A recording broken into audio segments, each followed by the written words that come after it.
Hello दोस्तों, welcome back to the channel. और आज मैं अपना ब्लॉग स्टार्ट कर रही हूँ शाम 5 बजे। और अभी हम लोग जा रहे हैं, पता है कहाँ जा रहे हैं? आप लोगों को मैं दिखाने जा रही हूँ रामनगर की प्रसिद्ध, एकदम विश्व प्रसिद्ध रामलीला यहाँ पे स्टार्ट हो गई है। 2 दिन हो चुके हैं और आज तीसरे दिन का जो मेला है वो हम लोग जा रहे हैं घूमने। तो चलिए आप लोगों को मैं दिखाती हूँ रामनगर की रामलीला। यहाँ की रामलीला जो होती है वो विश्व प्रसिद्ध इसलिए है कि इसका बहुत लंबा इतिहास है, जो कि मैं आपको चलिए दिखाती हूँ, फिर मैं बताती चलूंगी। तो चलिए निकलते हैं जल्दी जल्दी फटाफट। और घर से निकलते ही ये फूलों की दुकान थी, बहुत सुंदर सुंदर फूल बिक रहे थे, तो मैंने यहाँ की पिक्चर ले ली है थोड़ी। और बस हम लोग आ गए हैं यहाँ रामनगर किला के सामने। और यहाँ पर बना हुआ है किला के से कुछ ही दूरी पर है अयोध्या जी। तो हम लोग बस ये किला के सामने ही हैं। और ये किला रोड का मैं ये नज़ारा आपको दिखा रही हूँ इस समय। और आज तीसरे दिन का मेला है और आज का मेला है रामलीला में ताड़का वध, सुबाहु वध होता है जो, और विश्वामित्र जी का आगमन होता है। और राम लक्ष्मण को जब वो ले जाते हैं अयोध्या से आके ताड़का वध करने के लिए, तो ये देखिए अयोध्या सजी हुई दिख रही है। और अभी कुछ ही देर पहले यहाँ पे रामलीला हुई है। और इस रामलीला की जो सबसे ख़ास बात है ना, वो विश्व में किसी भी रामलीला से इसको इसलिए अलग करती है क्योंकि ये रामलीला का मंचन बिना किसी आधुनिक सुविधा के होती है। और न ही यहाँ कोई बिजली, कोई लाउड स्पीकर, कुछ भी यहाँ पे आधुनिक संसाधन का यूज़ नहीं किया जाता है। फिर भी यहाँ पे लोग बैठे रहते हैं। और रामलीला में ये रामनगर की रामलीला विश्व में ख्याति प्राप्त इसलिए हो चुका है, यहाँ पे दूर दूर से सैलानी इसे देखने के लिए आते हैं।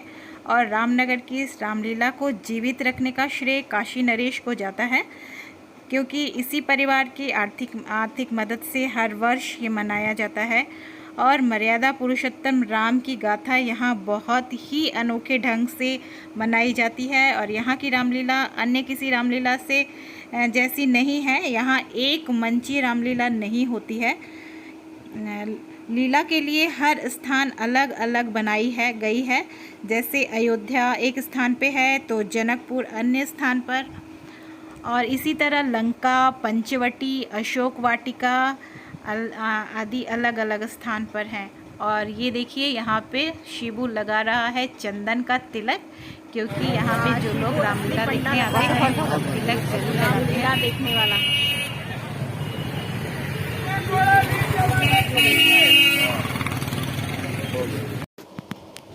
और यहाँ से लीला चली गई है दूसरी जगह पे, जहाँ पे ताड़का वध होता है। वो स्थान दूसरी जगह पे बना हुआ है। तो चलिए चलते हैं।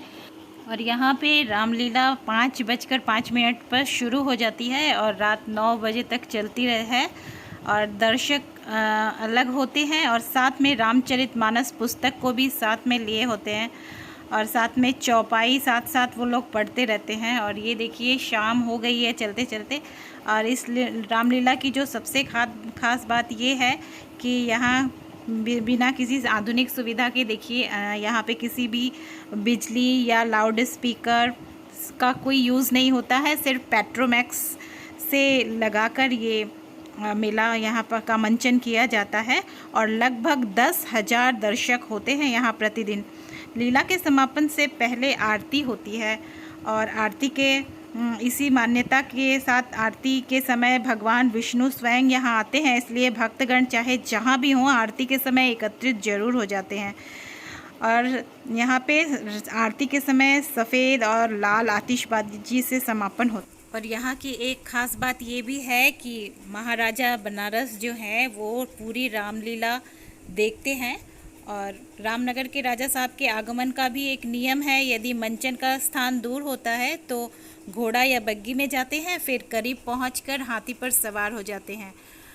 और कभी कभी कार का भी इस्तेमाल किया जाता है। राज परिवार के अन्य सदस्य गाड़ी में बैठकर या हाथी पर बैठकर रामलीला का आनंद लेते हैं। शाम की पूजा के समय राजा साहब लौट जाते हैं और संध्या आरती के बाद पुनः लीला देखने आ जाते हैं। दृश्य मैं अभी आपको दिखा रही हूँ।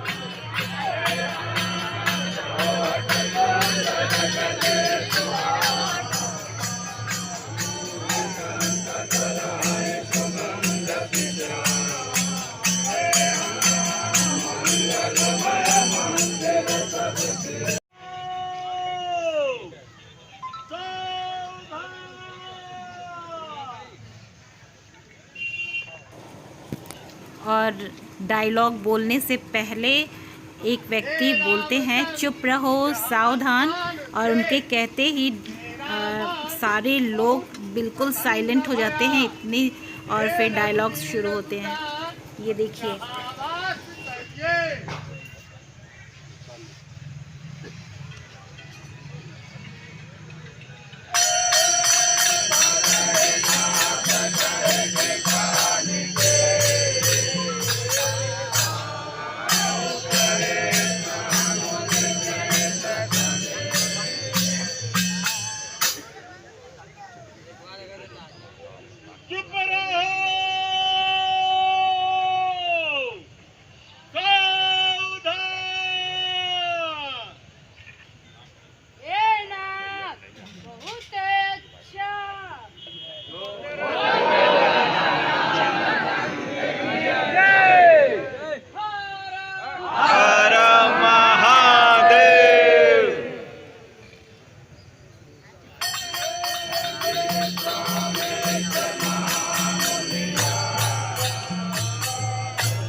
ये देखिए राजा साहब अपने हाथी पे सवार होकर रामलीला का आनंद ले रहे हैं। और देखिए राजा साहब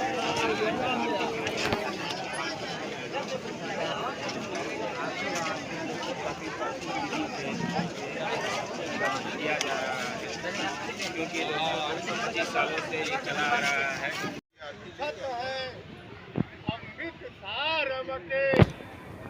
राजा साहब इस समय संध्या आरती के लिए जा रहे हैं और फिर पुनः लौटेंगे कुछ समय के बाद। तो एक घंटे का अंतराल होता है इस समय, और इस दौरान रामायण की चौपाई गाई जाती है और दर्शक यहाँ पे बैठ के इंतज़ार करते हैं। और आज का रामलीला मैंने थोड़ी सी आपको एक झलक दिखाई। आप लोगों को आशा करती हूँ बहुत अच्छा लगा होगा। और बाकी रामलीला तो 1 महीना चलता है, तो मैं फिर से आप लोगों को दूसरे दिन का भी रामलीला समय निकाल के फिर दिखाऊंगी। और आशा करती हूँ आप लोगों को अच्छा लगा होगा। अच्छा लगा हो तो प्लीज़ लाइक शेयर और सब्सक्राइब ज़रूर कर दीजिए। आज का व्लॉग मैं यही एंड कर रही हूँ। मिलते हैं फिर नेक्स्ट व्लॉग में, तब तक के लिए जय श्री राम। श्री राम की कृपा आप सब पे बनी रहे। मिलते हैं नेक्स्ट व्लॉग में, तब तक के लिए बाय बाय।